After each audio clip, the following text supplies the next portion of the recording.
नमस्कार, स्वागत है आप सभी का खबर अभी तक के खास बुलेटिन 1 मिनट में पूरी रिपोर्ट। मैं हूं आपके साथ नासिर कुरैशी। खबर रफ्तार से और विस्तार से दिखाएंगे इस बुलेटिन में। हर एक अहम खबर से आपको रूबरू कराएंगे। श्रीलंका ने कहा है कि उसके समुद्री किनारे पर लगभग 2 महीने से पेट्रोल से लदा जहाज खड़ा है, लेकिन इसका भुगतान करने के लिए उसके पास विदेशी मुद्रा नहीं है।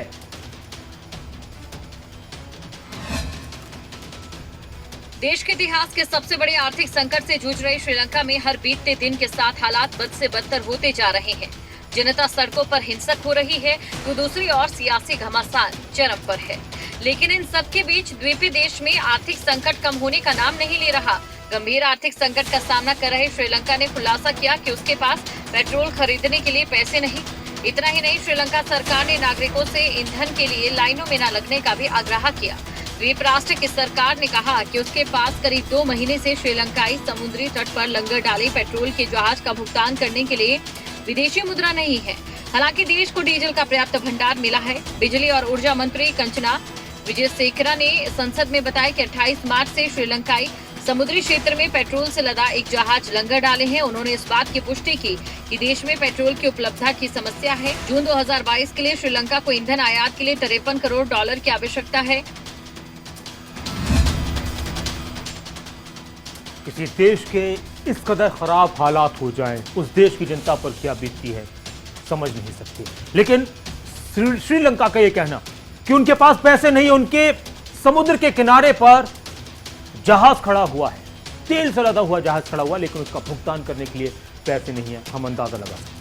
एक और अहम खबर बुर्ज खलीफा से जुड़ी हुई। बुर्ज खलीफा की इमारत जो दुबई में दूर से दिखाई देती है, दुनिया भर में मशहूर है, यह आमतौर पर पर्यटन का आकर्षण का केंद्र रहती है, लेकिन हवा में तूफान के कारण इतनी धूल छाई है कि इससे देश का अधिकतर हिस्सा ढक गया है।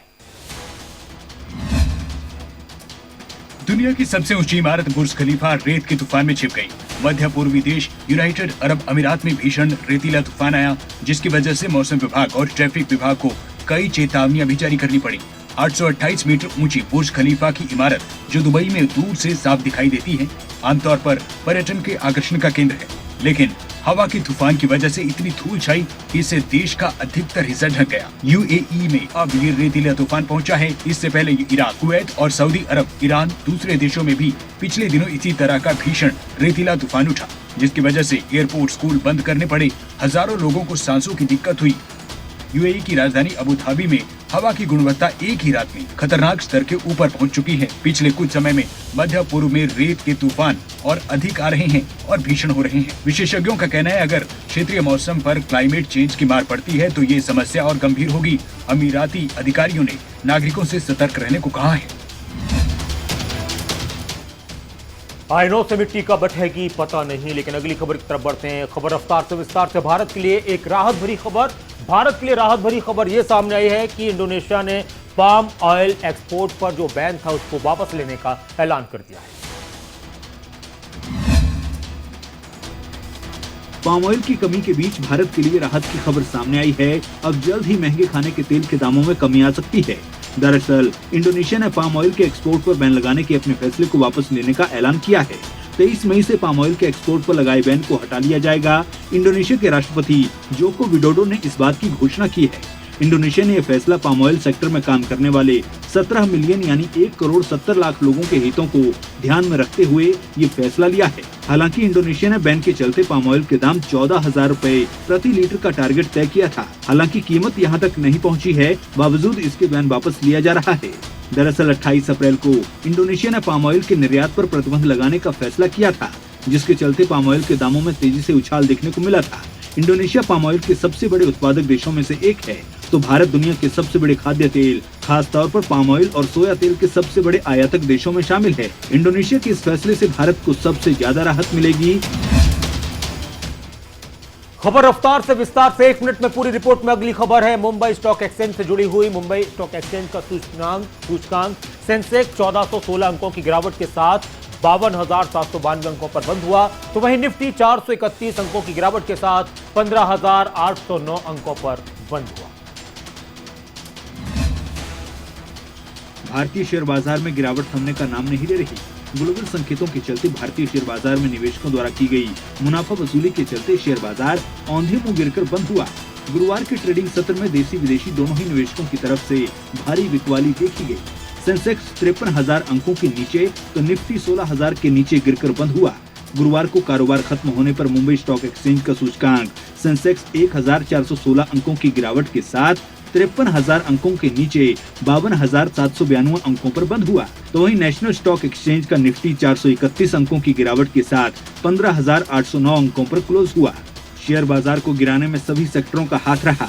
बैंक निफ्टी 2.48% यानी 846 अंक गिरकर 33,318 अंकों पर बंद हुआ। इसके अलावा ऑटो, एनर्जी, मीडिया सेक्टर में भी भारी गिरावट देखी गई। निफ्टी के 50 शेयरों में केवल 3 शेयर हरे निशान में बंद हुए, जबकि 47 शेयर लाल निशान में बंद हुए। शेयर बाजार में उतार चढ़ाव एक किंवदंती बना रहता है और कई बार लोगों के लिए परेशानी तो बहुत सारी आसानी लेकर आता है। अगली खबर आसाम से, बाढ़ से जुड़ी हुई। आसाम में बाढ़ का कहर देखने को मिला है। भारी बारिश से अब तक 9 लोगों की मौत हो चुकी है, करीब 7 लोग प्रभावित हुए। असम बाढ़ की वजह से अब तक 9 लोगों की मौत हो गई है। राज्य में 27 जिलों में 6,60,000 लोग इससे प्रभावित हुए हैं। समय से पहले हो रही बारिश ने जनजीवन अस्त व्यस्त कर दिया है। सड़कें और रेल सेवा बाधित है। लोगों की जगह जगह फंसे होने की जानकारी मिली है। कई लोग बाढ़ की वजह से अपना घर तक छोड़ चुके हैं। बचाव कार्य के लिए सेना की तैनाती हुई है। उजई और कछार ऐसे जिले हैं जो सबसे ज्यादा प्रभावित हैं। हर जिले में 1 लाख से ज्यादा लोग प्रभावित हैं। सेना ने उजई जिले में फंसे 2,000 से ज्यादा लोगों को बचाया है। राज्य के दक्षिण में बसा दीमा हसाओ जिले में पिछले 5 दिन में कोई संपर्क नहीं हो पा रहा। बारिश की वजह से भूस्खलन ने दीमा हसाओ से जुड़ी सड़कों, रेलवे लाइन को तोड़ दिया है। हालात यही बराक घाटी के साथ साथ त्रिपुरा, मिजोरम और मणिपुर के महत्वपूर्ण हिस्सों के भी हैं। यहाँ सड़कें और रेल सेवा बाधित है। असम में बाढ़ की वजह से जान गंवाने वाले लोगों के परिजनों को राज्य सरकार ने 4 लाख रुपए की सहायता देने का फैसला किया है। खबर रफ्तार से विस्तार में अगली खबर ज्ञानव्यापी मामले को लेकर। ज्ञानव्यापी मामले में सुप्रीम कोर्ट में सुनवाई हुई और कल तक के लिए सुप्रीम कोर्ट ने सुनवाई टाल दी है। इसके साथ ही वाराणसी कोर्ट की सुनवाई पर भी रोक लगाई गई है। ज्ञानवापी मस्जिद मामले में सुप्रीम कोर्ट में आज की सुनवाई टल गई है। कोर्ट शुक्रवार को 3 बजे सुनवाई करेगा। शीर्ष अदालत ने यह भी कहा है कि निचली अदालत आज कोई आदेश न दे। हिंदू पक्ष के वकील विष्णु जैन ने कोर्ट से इस मामले में कल सुनवाई करने की अपील की थी, जबकि यूपी के वकील तुषार मेहता ने जल्द से जल्द सुनवाई करने की गुहार लगाई थी। इस पर जस्टिस चंद्रचूड़ ने कहा है कि हम कल इस मामले को सुन सकते हैं। ज्ञानवापी केस में अब कल शाम 3 बजे सुप्रीम कोर्ट में सुनवाई होनी है। सर्वोच्च न्यायालय ने तब तक के लिए वाराणसी कोर्ट में सुनवाई पर रोक लगा दी है। सुप्रीम कोर्ट में हिंदू पक्ष ने वक्त मांगा था, जिस पर अदालत ने कल दोपहर 3 बजे सुनवाई का वक्त तय किया है। कोर्ट ने इस दौरान सभी पक्षों को अपनी रिपोर्ट देने को कहा है। आज की जो प्रोसीडिंग है जिला कचहरी में, उस पर आज कोई वो उसको प्रेस नहीं करेंगे और कल जब माननीय सर्वोच्च न्यायालय सुनने के बाद जो भी आदेश देगा उसके हिसाब से प्रोसीडिंग है। उधर ज्ञानवापी मस्जिद परिसर के सर्वे की रिपोर्ट वाराणसी की स्थानीय अदालत में दाखिल हो चुकी है। खबर रफ्तार से विस्तार से, 1 मिनट में पूरी रिपोर्ट। महंगाई से जुड़ी हुई अहम खबर। देश के अधिकतर शहरों में एलपीजी सिलेंडर का भाव 100 रुपए के पार पहुंच गया है, लेकिन दिल्ली इसमें पीछे रह गई थी। आज घरेलू एलपीजी सिलेंडर के रेट दिल्ली में भी 1,000 के पार हो चुकी है। मई में एलपीजी सिलेंडर के उपभोक्ताओं को दूसरी बार झटका लगा है। घरेलू सिलेंडर एक बार फिर महंगा हुआ है, वहीं कमर्शियल सिलेंडर के दाम भी आज बढ़ गए हैं। इस महीने दूसरी बार घरेलू सिलेंडर के दाम बढ़े हैं। पहली बार 7 मई को 50 रुपए बढ़ाए गए थे और आज भी घरेलू एलपीजी गैस सिलेंडर के दाम में वृद्धि हुई है। पेट्रोल डीजल के साथ साथ खाने पीने की चीजें महंगी होने से त्रस्त जनता एलपीजी के बढ़ते दाम से भी परेशान है। अभी बीते 7 मई को घरेलू एलपीजी सिलेंडर 50 रुपए महंगा हुआ था। इससे देश के अधिकतर शहरों में एलपीजी सिलेंडर का भाव 1,000 रुपए के पार पहुंच गया था, लेकिन दिल्ली इसमें पीछे रह गई थी। आज घरेलू एलपीजी सिलेंडर के रेट में 3 रुपए 50 पैसे की बढ़ोतरी हुई तो ये फासला मिट गया। अब पूरे देश में घरेलू एलपीजी सिलेंडर 1,000 के पार है। बता दें कि पिछले 1 साल में दिल्ली में घरेलू एलपीजी सिलेंडर 809 रुपए से 1,003 रुपए पहुंच गया है। आज से दिल्ली और मुंबई में 14 किलो वाला घरेलू एलपीजी सिलेंडर 1,003 रुपए और कोलकाता में 1,029 रुपए, चेन्नई में 1,018 रुपए में मिलेगा। तो लोगों को महंगाई का डोज झटका देता है। धीरे धीरे बढ़ रही है महंगाई, कभी अचानक से बढ़ जाती है और भी परेशानी का सबब बनी हुई। अब बात करते हैं कांग्रेस की। कांग्रेस से इस्तीफा देने के बाद हार्दिक पटेल पहली बार मीडिया के सामने आए। उन्होंने प्रेस कॉन्फ्रेंस कर राहुल गांधी और कांग्रेस पर निशाना साधा।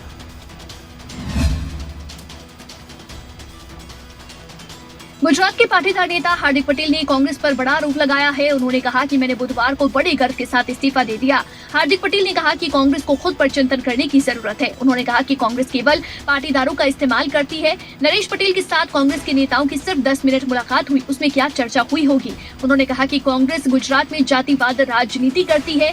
गुजरात कांग्रेस के कई नेता अपने हालात से मजबूर हैं। इस दौरान बीजेपी में शामिल होने के सवाल पर हार्दिक पटेल ने कहा कि अभी तक इसे लेकर कोई फैसला नहीं लिया। उन्होंने कहा कि यहाँ कार्यकारी अध्यक्ष की जिम्मेदारी सिर्फ पेपर पर दी जाती है।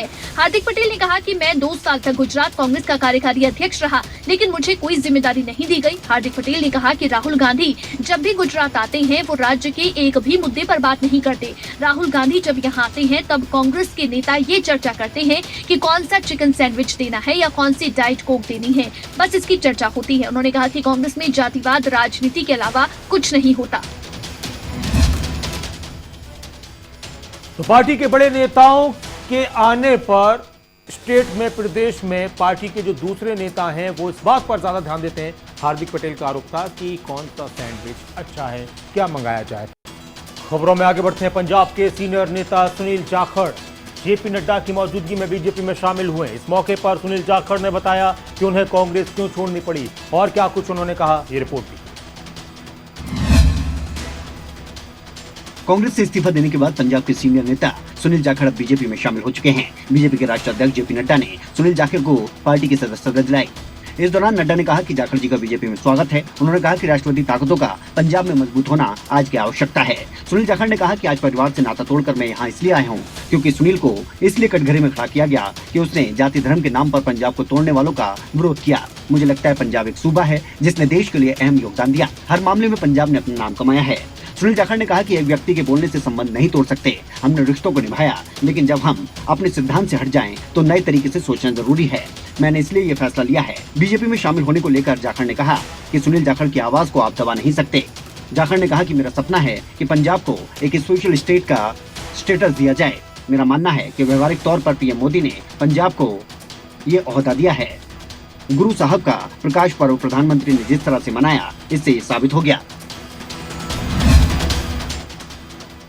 सुनील जाखड़ तो बीजेपी में चले गए हैं। अब बीजेपी कौन से और उनको बीजेपी से कितना फायदा होगा आने वाला वक्त बताएगा। लेकिन इसके अलावा कांग्रेस के और भी कई नेता हैं जिनके बारे में कयास है कि वो भी पार्टी छोड़ सकते हैं। अगली खबर नवजोत सिंह सिद्धू से जुड़ी। रोड रेस के मामले में सुप्रीम कोर्ट से नवजोत सिंह सिद्धू को झटका लगा है। सुप्रीम कोर्ट ने पुराना आदेश बदलकर उन्हें 1 साल की कैद की सजा सुनाई। कांग्रेस नेता नवजोत सिंह सिद्धू को सुप्रीम कोर्ट से तगड़ा झटका लगा है। रोड रेस मामले में उन्हें 1 साल के सश्रम कारावास की सजा दी गई है। सुप्रीम कोर्ट ने मामले में अपना पुराना आदेश संशोधित कर दिया है। पहले सिद्धू को सिर्फ 1000 रुपए जुर्माने की सजा दी गई थी। रोड रेस का ये मामला 1988 का है। तब सिद्धू के हाथों पिटाई के बाद एक बुजुर्ग की मौत हो गई थी। दरअसल पंजाब के पटियाला में 1988 में हुई इस घटना में गुरनाम सिंह नाम के शख्स की मौत हो गई थी। सिद्धू और उनके दोस्त कंवर सिंह संधू को पंजाब हरियाणा हाईकोर्ट ने गैर इरादतन हत्या का दोषी मानते हुए 3 साल की सजा दी थी। लेकिन जुलाई 2018 में सुप्रीम कोर्ट ने संधू को पूरी तरह से बरी कर दिया, जबकि सिद्धू को सिर्फ मारपीट का दोषी माना और सिर्फ 1000 रुपए जुर्माने की सजा दी। इसके खिलाफ गुरनाम सिंह के परिवार ने सुप्रीम कोर्ट का दरवाजा खटखटाया। परिवार ने फैसले पर पुनर्विचार की मांग की। 13 सितंबर 2018 को कोर्ट ने याचिका को विचार के लिए स्वीकार किया, लेकिन तब कोर्ट ने साफ कर दिया था कि वो सिर्फ सजा बढ़ाने की मांग पर विचार करेगा। इसका मतलब ये था कि सिद्धू पर गैर इरादतन हत्या के आरोप में दोबारा सुनवाई नहीं होगी। अपने खेल, अपनी सियासत और ठोको ताली के लिए मशहूर नवजोत सिंह सिद्धू की मुश्किलें लगातार बढ़ती रही और गुरु इस मामले में और ज्यादा फंस रहे। अब देखना होगा कि उनके लिए आने वाले वक्त में किस तरह की आसानियां होंगी। अगली खबर की तरफ बढ़ते हैं। पंजाब के मुख्यमंत्री भगवंत मान आज केंद्रीय गृह मंत्री अमित शाह से मुलाकात करने पहुंचे। बॉर्डर सिक्योरिटी पर भी उनकी चर्चा हुई।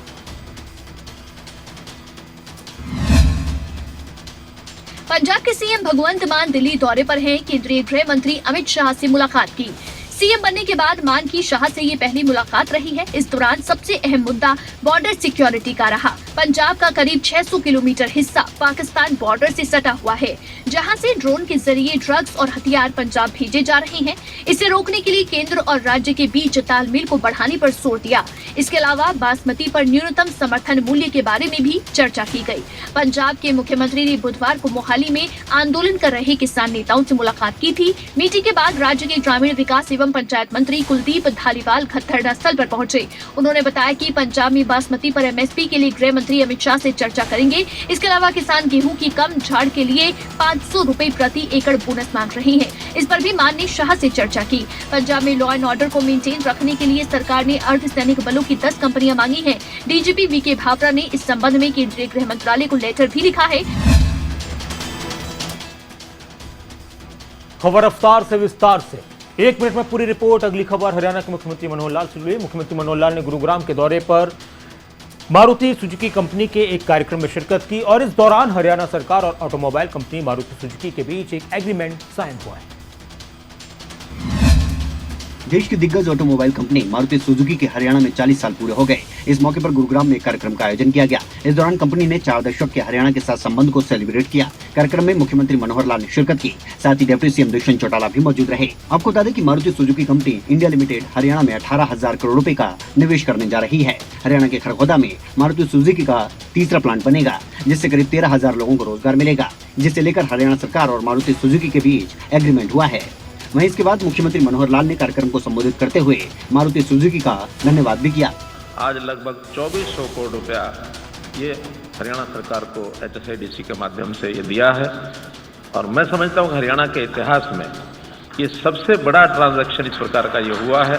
कार्यक्रम के दौरान सीएम मनोहर लाल ने कहा कि 40 साल बाद एक नया MOU साइन हुआ है, इससे रोजगार को बढ़ावा मिलेगा। आपको बता दें कि मारुति सुजुकी के पास पहले ही हरियाणा में 2 प्लांट हैं। अब इस प्लांट के लगने से हर साल 2,50,000 वाहनों की उत्पादन क्षमता भी बढ़ेगी।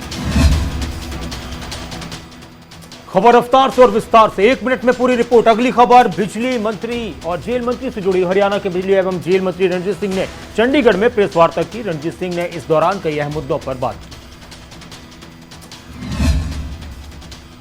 हरियाणा की जेलों में सुरक्षा व्यवस्था को मजबूत करने के लिए हरियाणा सरकार ने सशक्त कदम उठाया है। हरियाणा सरकार प्रदेश की सभी जेलों में सुरक्षा व्यवस्था को मजबूत करने के लिए आधुनिक उपकरणों से सुसज्जित कर रही है। इनमें डॉग स्क्वाड, सामान जांचने वाला स्कैनर सिस्टम और कैदियों के लिए अलग से बैरक शामिल किया गया है। हार्डकोर क्रिमिनल्स को बैरक में रखा जाएगा। एक बैरक में सिर्फ एक ही कैदी को रखा जाएगा।